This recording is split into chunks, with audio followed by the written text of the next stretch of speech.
محترم مکرم سامعین کرام، اگر میں دل کے اعمال کی بات کروں، دل کی خرابیوں کی بات کروں، تو دل کی بدعمالیوں میں سے، خرابیوں میں سے ایک خرابی بدگمانی ہے۔ بدگمانی کیا ہوتی ہے؟ کسی کے بارے میں برا سوچنا۔ دیکھیے، جب آپ کسی کے بارے میں برا سوچتے ہیں تو برا ہونا شروع ہو جاتا ہے۔ شیطان ہے نا، انسان کا دشمن ہے۔ آپ کسی کے بارے میں برا سوچیں گے، شیطان حائل ہوگا، وہ آپ کی بری سوچ کو یقین میں بدلے گا، یوں بدگمانی یقین میں بدلے گی اور معاشرے کے اندر فساد برپا ہوتا ہے۔ آپ نے بہت سارے لوگوں کو یہ کہتے ہوئے سنا ہوگا کہ دیکھو فلاں کے بارے میں یہ کہتا تھا، میری بات سچی ہو گئی۔ جب شیطان آتا ہے، شیطان کی بات سچی کروا دیتا ہے۔ اسلام ہمیں کیا کہتا ہے؟ اسلام کہتا ہے کسی کی بات سنو، تحقیق کرو، یقین نہ کرو، شیطان کو حائل نہ ہونے دو۔ اس پر ویسے تو بہت سارے واقعات ہیں، میں نے حال ہی میں ایک واقعہ پڑھا، یہ صرف بات سمجھانے کے لیے۔ بس اسٹینڈ تھی، ایک لڑکی اپنے بھائی کے ساتھ کھڑی ہے، ساتھ ایک اور لڑکا کھڑا ہو گیا، اینک اس نے پہنی ہوئی ہے۔ اب وہ اس لڑکی کی طرف دیکھ رہا ہے، لڑکی سے برداشت نہ ہوا، اس نے اپنے بھائی کو کہا کہ یہ فلاں آدمی مجھے دیکھ رہا ہے۔ اب بھائی جان نے نہ آؤ دیکھا نہ تاؤ دیکھا، زوردار تھپڑ رسید کر دیا۔ تھپڑ چہرے پر لگا، اینک نیچے گری تو پتہ چلا وہ بندہ ہی لگینا تھا۔ اسے کیا پتا میرے سامنے کون ہے؟ تو بات کرنے کا مقصد یہ ہے کہ جب انسان تحقیق بھی نہ کرتا، بدگمانی کے اوپر عمل کرتا ہے، اس کا نقصان بہت ہوتا ہے۔ سلف صالحین سے منقول ایک کتاب لکھی گئی ہے، ویسے تو بہت ساری کتابیں ہیں، انہوں نے نا ایک کتاب لکھی ہے القضاء کے نام سے، یعنی جہاں پہ جج کے فیصلے لکھے ہوئے ہیں۔ ہمارے اسلام میں جو بہترین فیصلے ہوئے وہ اس کتاب کے اندر لکھے ہوئے ہیں۔ اس کتاب کے اندر ایک فیصلہ لکھا ہوا ہے، ایک واقعہ لکھا ہوا، بڑی حیرت انگیز واقعہ۔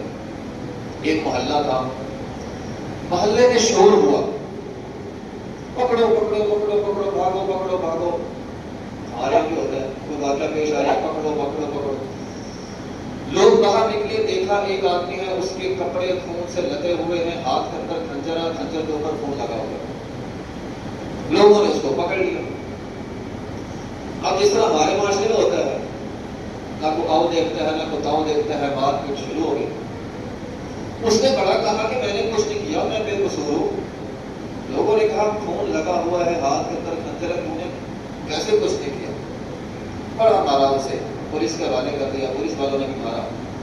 وہ لوگوں کو سمجھاتا رہا، کسی نے بات نہیں مانی، پھر آ کر اس نے یہ تسلیم کر لیا کہ اب میں لوگوں کو یقین نہیں کروا سکتا کہ میں بے قصور ہوں۔ وہ خاموش ہے۔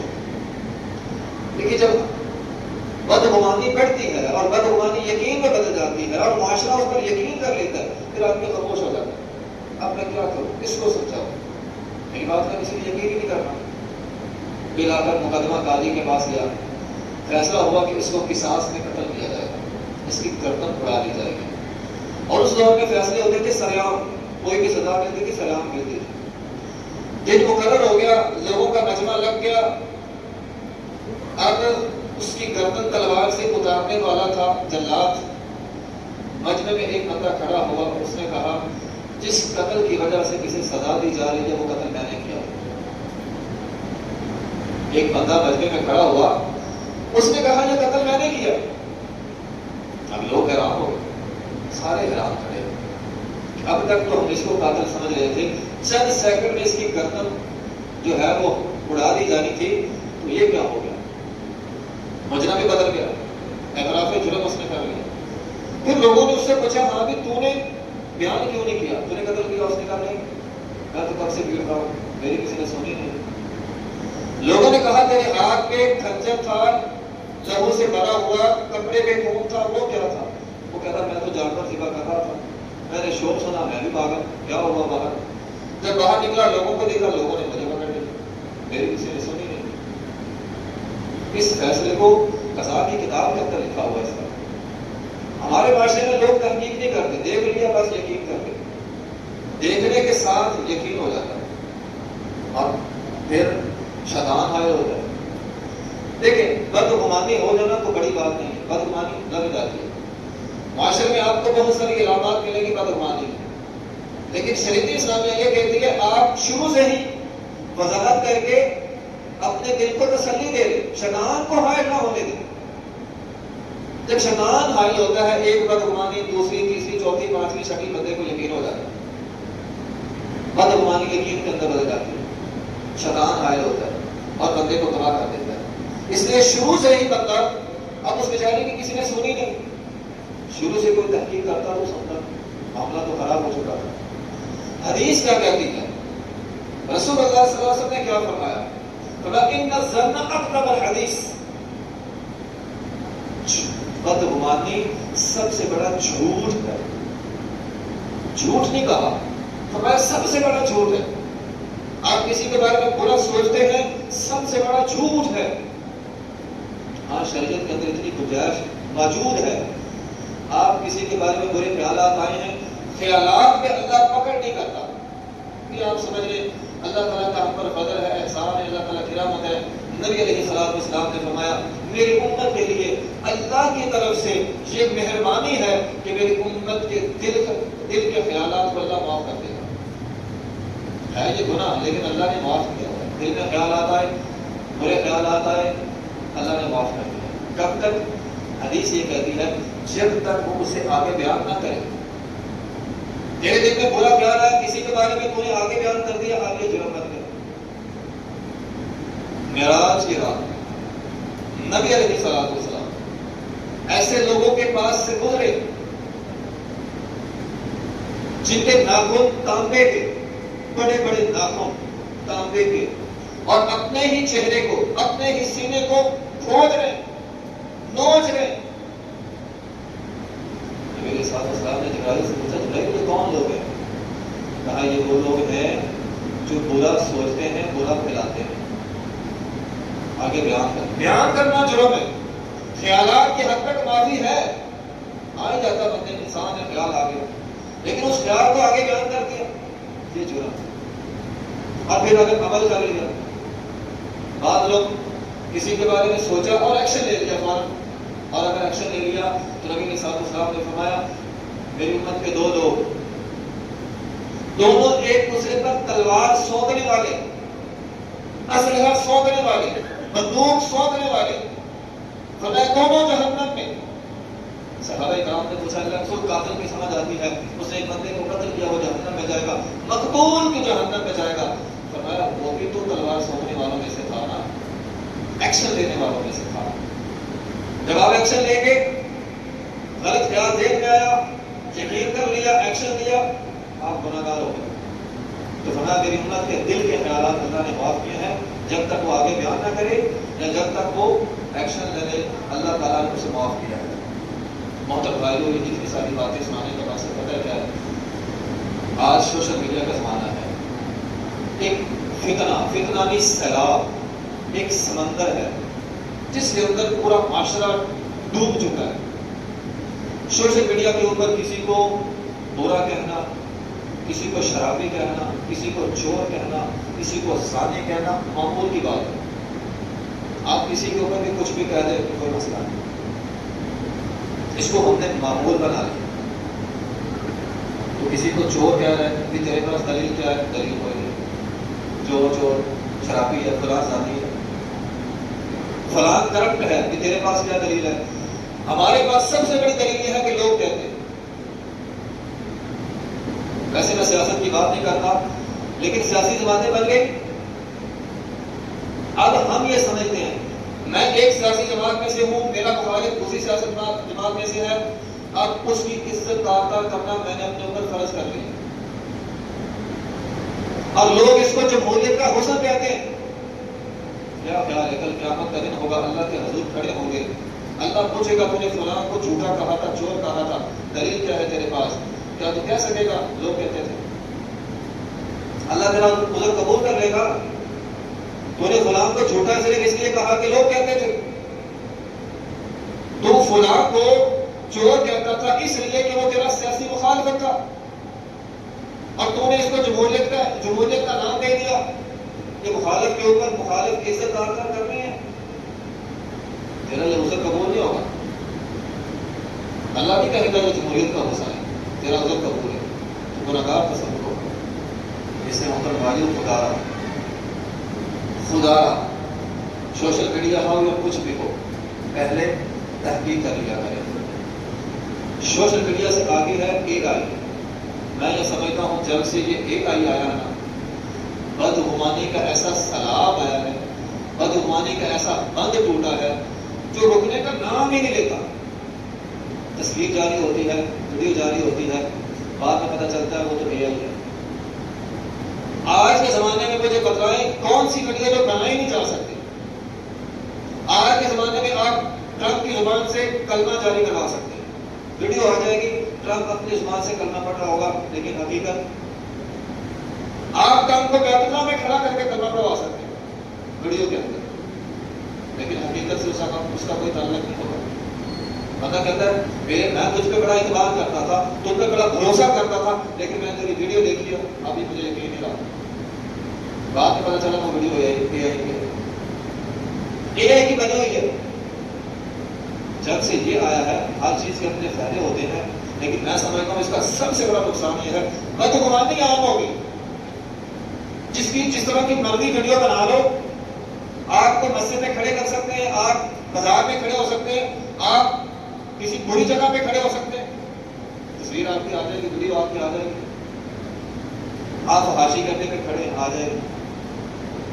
دیکھنے والے یقین کر لیتے ہیں یہ تجالی فتنے ہیں، تجالی فتنے ہیں. نبی علیہ السلام کی حدیث ہے، دجال ایک قوم کے پاس آئے گا، انہیں دعوت دے گا، وہ قوم دجال پر ایمان لے آئے گی.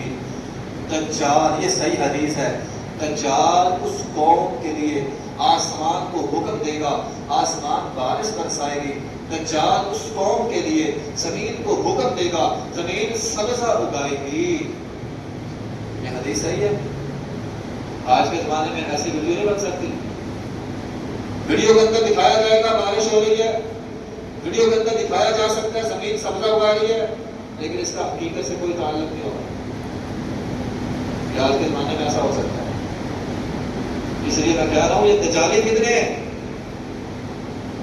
نبی علیہ السلام نے ہر نماز میں، ہر تشہد میں ہمیں یہ دعا سکھلائی ہے، اللہم انی اعوذ بک من فتنۃ المسیح الدجال. بار بار پڑھا کرے. یہ کوئی چھوٹا فتنہ نہیں ہے. آپ کو نہیں لگے گا یہ سامنے فتنہ آ رہا ہے، یہ فتنہ آ چکا ہے، یہ آ چکا ہے. نماز کے اندر، تشہد کے اندر بار بار پڑھا کریں، اے اللہ دجالی فتنوں سے مجھے محفوظ رکھ، مجھے بچا. اس کا حل کیا ہے؟ لیکن فتنے آتے ہیں تو شریعت میں حل بھی موجود ہے. اگر آپ نبوی دور دیکھیں گے حل موجود ہے. کسی کے بارے میں برا سوچیں، اپنے خیالات کو ختم کر دیں جب تک آپ کے پاس دلیل نہ ہو. اور نمبر 2، نبوی زمانے میں ایسا ہوا کہ کسی کی عزت اچھالی گئی، آگے کھڑے ہو کر کسی نے عزت کا دفاع کر دیا، نہیں یار وہ برا نہیں ہے. تبوک کے موقع میں نبی علیہ السلام نے کعب بن مالک کے بارے میں پوچھا، کعب بن مالک کہاں ہے؟ ایک بندہ کھڑا ہوا کہنے لگا اس کو اللہ تعالیٰ نے اچھی چادر دے دیا، مال شال آ گیا اس کے پاس، گھوڑے شوڑے اچھے آ گئے ہیں، اس لیے وہ میدان جہاد میں نہیں آیا. ایک صحابی اور کھڑا ہوا، کہا نہیں تم نے غلط بات کی. اتنا سا جملہ بول جائے. آپ کے سامنے کوئی کسی کی عزت کو چھاڑ رہا ہے، آپ کہتے نہیں یار وہ بندہ غلط نہیں، اچھا بندہ ہے، اچھا بندہ ہے.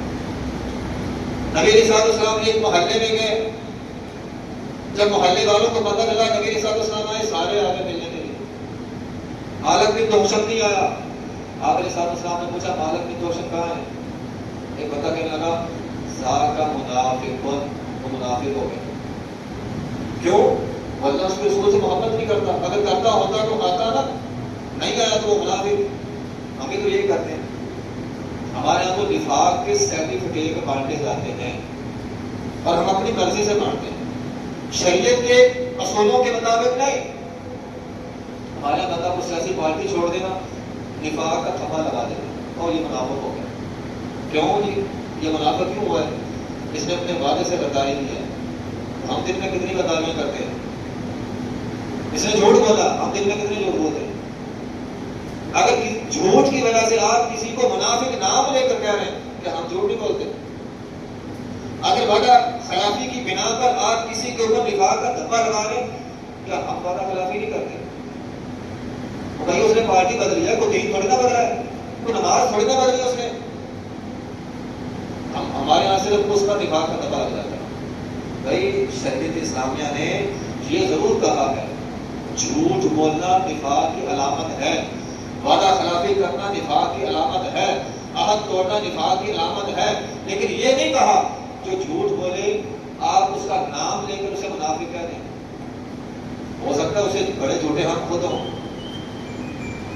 تو نام لے کر ہم کسی کو منافق نہیں کہہ سکتے. اب نبی علیہ السلام نے کیا کہا, ایک بندے نے کہا وہ منافق ہو گیا, آپ نے کہا تجھے پتہ نہیں ہے یشہد ان لا الہ الا اللہ, اس نے لا الہ الا اللہ پڑھا ہوگا.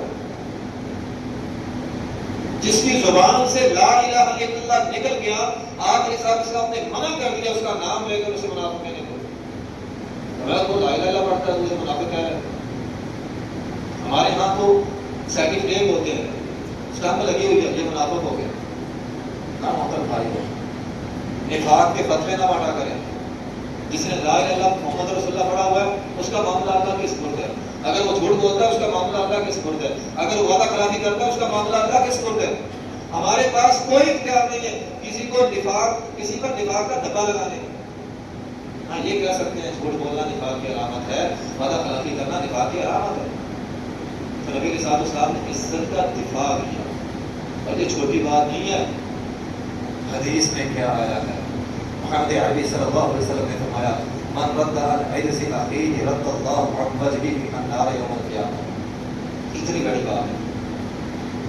آپ کے سامنے کو بندہ وہ کسی کے بارے میں برا بول رہا ہے, آپ نے صرف اتنا کہا نہیں وہ بندہ گندا نہیں ہے, برا نہیں, میری زبان کے الفاظ نہیں ہے. وما ينطق عن الهوى والی زبان یہ کہتی ہے کہ اللہ تعالیٰ اس کو جہنم کی آگ سے آزاد کر دے. اگلی حدیث کیا ہے, من رد عن عرض اخیہ بالغیبہ, وہ بندہ موجود نہ ہو. چند لوگ باتیں کر رہے ہیں, ایک خلاف باتیں کر رہے ہیں, جس کے خلاف باتیں ہو رہی ہیں وہ موجود نہیں ہے, وہ موجود نہیں ہے. کسی کی عدم موجودگی میں اس کی عزت کا دفاع کرنا, اللہ تعالیٰ فرماتے ہیں میں اپنے اوپر واجب کر لیتا ہوں اس کو جہنم کی آگ سے آزاد کروں گا. اللہ واجب کر رہا ہے. وہ میرا نار, اللہ فرماتے ہیں اپنے اوپر واجب کر رہا. حالانکہ اللہ نہ کرے وہ نہ کرے, اللہ خود اپنے اوپر واجب کر رہا ہے کہ میں اس کو جہنم کی آگ سے آزاد کروں. ایک واقعہ ہے اس حوالے سے, قرآن میں بھی اس کا اشارہ موجود ہے. غزوہ بنی مستلق ہوا تھا. نبی علیہ السلام جب کسی غزوے پہ جاتے تھے آپ ازواج کے نام پہ کوڑا ڈالتے تھے. میں مختصر سا سناؤں گا, وقت کی قلت ہے. پورے کے اندر نام لکھا امی عائشہ رضی اللہ تعالیٰ عنہا. غزوہ ہوا, واپس آ گئے, ایک جگہ پہ پڑاؤ ڈالا. امی جی عائشہ رضی اللہ تعالیٰ عنہ وہاں سے اٹھی, آپ قضائے حاجت کے لیے چلے گئی, واپس آ کر بیٹھ گئی. پھر پتہ چلا میرے گلے کا ہار نہیں ہے. آپ کو تلاش کرنے کے لیے پھر چلے گی. جب وہ گئی, آپ علیہ السلام نے قافلے کو چلنے کا حکم دیا. امی عائشہ رضی اللہ تعالیٰ عنہ چھوٹی سی عمر کی تھی, ہلکی سی تھی. 4 لوگ عہدت اٹھانے والے تھے, ان کو پتہ نہ چلا, عہدت اٹھایا, سواری پر رکھا, قافلہ چلا. ہماری ماں جب واپس آئی امی عائشہ رضی اللہ تعالیٰ عنہ, دیکھا قافلہ نہیں, اور جہاں سواری تھی وہاں پر ہار بھی موجود تھا. ہار تو پکڑ لیا لیکن قافلہ نہیں تھا. پھر وہیں پر بیٹھ گئی. نبی علیہ السلام کا معمول یہ ہوتا تھا کہ آپ نے ایک آدمی کو قافلے کے پیچھے رکھا ہوتا تھا اسی کام کے لیے. کسی کا سامان گر جائے, کوئی راستہ بھول جائے, کسی کو مسئلہ بن جائے, کسی کو چوٹ لگ جائے, اس کی دیکھ بھال کرنے کے لیے ایک بندہ پیچھے ہوتا تھا. بندہ کا پیچھے صفوان بن معطل رضی اللہ تعالیٰ. جب وہ آئے دیکھا ماں جی بیٹھے ہوئے ہیں, انہوں نے صرف آ کر اتنا کہا کہ انا للہ و انا الیہ راجعون. سواری کو نیچے بٹھایا, ماں جی اوپر بیٹھے چلے. جب قافلے کے پاس پہنچ گئے, منافقین نے امی عائشہ رضی اللہ تعالیٰ عنہا پر زنا کی تہمت لگا دی. امی عائشہ رضی اللہ عنہا کو نہیں پتا, باتیں ہونی شروع ہو گئی, بدگمانیاں ہونی شروع ہو گئی. 3 مسلمان بھی شامل ہو گئے. منافقین تو تھے, حسان بن ثابت, مصطح بن اثاثہ, حمزہ بن جحش, 3 لوگ تھے پکی مسلمان، وہ بھی اس بدعنوانی کا شکار ہو گئے۔ بات مختصر یہ ہے، تقریباً کم و بیش 1 مہینہ جب گزرا نا، امی عائشہ رضی اللہ عنہا مجھے کوئی پتا نہیں، لیکن میں نے دیکھا نبی علیہ السلام اب پہلے جیسے مجھ سے محبت نہیں کرتے۔ میں اور بستہ بن اثاثہ کی والدہ ہم قضائے حاجت کے لیے گئے، ان کا پاؤں چادر کے اندر اڑا اور انہوں نے اپنے بیٹے بستہ کو برا بھلا کہا۔ فرماتی ہے میں نے کہا اب اپنے بیٹے کو برا بھلا کیوں کہتی ہے؟ کہتی ہے ایسا تجھے پتا نہیں میرے بیٹے نے کیا کیا؟ نہیں پتا۔ تب ان کی والدہ نے سارا واقعہ سنایا، تیرے بارے میں تو زنا کی کہوں گے۔ ہم ایسا فرماتی ہے میں گھر آئی، نبی صلی اللہ علیہ وسلم سے اجازت طلب کی، اپنی ماں کے پاس چلے گئی۔ میں نے جا کر ماں کو پوچھا اماں جان کیا معاملہ ہے؟ کہتی میری ماں نے تسلی دی، بیٹا اس کی سوکنے ہوں اور شوہر زیادہ محبت کرتا ہو، لوگ باتیں تو بناتے ہیں۔ حضرت عائشہ واپس چلے گی والدہ کے پاس، نبی علیہ السلام نے تحقیق کی اور آغاز اپنے گھر سے کیا۔ سب سے پہلے علی رضی اللہ عنہ سے پوچھا، کیونکہ وہ آپ کے گھر میں پلے بڑے تھے۔ علی رضی اللہ عنہ اللہ کے رسول عائشہ تو پاک صاحب ہے۔ پھر آپ نے اسامہ سے پوچھا، اسامہ جو زید بن ثابت کا بیٹا تھا، حسن و حسین کے ساتھ رہتا تھا رضی اللہ تعالیٰ عنہما، اسامہ تو چھوٹا ہے، گھر میں رہتے ہو، ماں عائشہ کو کیسا پایا؟ ماں عائشہ تو صاف ستھری ہے، پاک صاف ہے۔ پھر بحیرہ سے پوچھا جو لونڈی تھی حضرت عائشہ رضی اللہ عنہ کی، آزاد کرتا غلام، کہا بحیرہ عائشہ کو کیسا پالا؟ کہا وہ تو پاک صاف تھی، ہاں وہ بھولی بھاری سی ہے، آٹا گھومتی ہے، پتہ نہیں چلتا، بکریاں کھا جاتی ہیں۔ اتنا سا مسئلہ تو ہے، 5 سال ضرور ہے۔ نبی علیہ السلام ممبر رسول پر کھڑے ہوئے، آپ علیہ السلام نے طریق ساتھ اللہ بولا، فرمایا لوگوں آج لوگوں نے مجھے تکلیف دی ہے، لوگ میرے گھر تک پہنچ گئے۔ محترم بھائیوں یہ کم ظرفی انتہا درجے کی کم ظرفی ہے کہ آپ اپنے مخالف کے گھر تک پہنچ گئے، اس کی بیٹی ہے، اس کی بہن ہے، اس کی بیوی ہے، اس کی ماں ہے، اس کے بچے ہیں، آپ اس کے گھر پر پہنچ کر الزام لگائیں۔ کسی سے مخالفت کرنی ہے مردوں کی طرف مدد سے کریں۔ اتنا تکلیف سے جملہ نبی صلی اللہ علیہ وسلم نے بولا، فرمایا آج مجھے شدید تکلیف ہو رہی ہے، لوگ میرے گھر تک پہنچ گئے۔ صحابہ کرام کہتے ہیں اللہ رسول نام بتلائیں، ہم گھر میں اڑا دیں گے، نام بتلائیں اس کا۔ ہاں محترم بھائیوں مخالفت رکھنی نہیں چاہیے، اگر ہے بھی کسی سے تو مدد سے رکھیں، بس بچوں کا کیا قصور ہے؟ کسی کی بیٹی، کسی کی بہن، کسی کی بیوی، کسی کی ماں کا کیا قصور ہے؟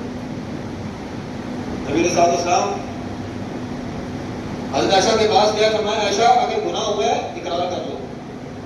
کیا جملہ بولا تھا انہوں نے؟ اے اللہ کے رسول صلی اللہ علیہ وسلم اگر میں سچ بولوں کسی نے یقین نہیں کرتا۔ امی عائشہ کا یقین کوئی نہ کرے، آج کی بیٹی کا، آج کی بہن کا کوئی یقین کر لے گا؟ آپ نے دوسرے کے الزام لگانا ہے، آپ الزام لگا کے ایک طرف ہو گئے، اب وہ بیچاری کبھی بھی اپنے آپ کو دھو نہیں سکتی اس الزام سے۔ امی عائشہ بتا رہی لوگوں نے یقین نہیں کرنا، تو آج کی بیٹی پر کون یقین کرے گا؟ آج کی بہن پر کون یقین کرے گا؟ خدا کا کسی پر الزام نہ لگا۔ یہ معاملہ اتنا سنگین ہے کہ شریعت اسلامیہ کی نگاہ میں کوئی بندہ اپنی ان آنکھوں کے ساتھ این کسی کو بدکاری کرتے دیکھ لے تو میں کسی کو نہ بتاؤں، 2 لوگ دیکھ لیں نہ بتاؤ، 3 لوگ این آنکھوں سے کسی کو بدکاری کرتا دیکھ لیں، شریعت اسلامیہ کہتی ہے نہ بتاؤ۔ اس سے آگے آپ کو کیا چاہیے؟ کتنی سختی ہے؟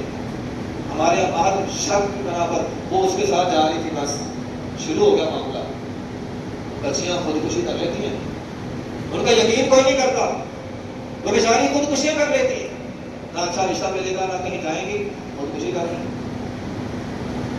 بہرحال ہمیشہ رضی ہیں وصبر جمیل واللہ المستعان، میں تو اللہ تعالیٰ میں صبر کرتی ہوں، اللہ میری مدد کرے گا۔ اللہ نے قرآن میں سورہ نور میں ماں عائشہ رضی اللہ تعالیٰ عنہ کی شان میں قرآن کی 10 آیات اتاری، اور اس میں ایک آیت یہ بھی تھی جو ہمارے لیے ہے، وَلَوْلَا إِذْ سَمِعْتُمُوهُ ظَنَّ الْمُؤْمِنُونَ وَالْمُؤْمِنَاتُ بِأَنفُسِهِمْ خَيْرًا وَقَالُوا هَذَا إِفْكٌ مُبِينٌ۔ اللہ نے مومنوں کو ڈانٹا، مومنات کو ڈانٹا، کیا ڈانٹا؟ جب تم نے یہ بہتان سنا، یہ الزام سنا، یہ بدگمانی سنی، تم نے بول کر تردید کیوں نہیں کی؟ بِأَنفُسِهِمْ خَيْرًا، تمہاری زبانوں سے خیر کے جملے کیوں نہیں نکلے؟ کیوں خاموش رہے؟ وقالوا هذا افک مبین، زبان سے کہنا تھا یہ بدگمانی ہے، یہ بہتان ہے، کیوں خاموش رہے؟ آپ کے سامنے کسی پر الزام ہے، خاموش رہنا بھی جرم ہے۔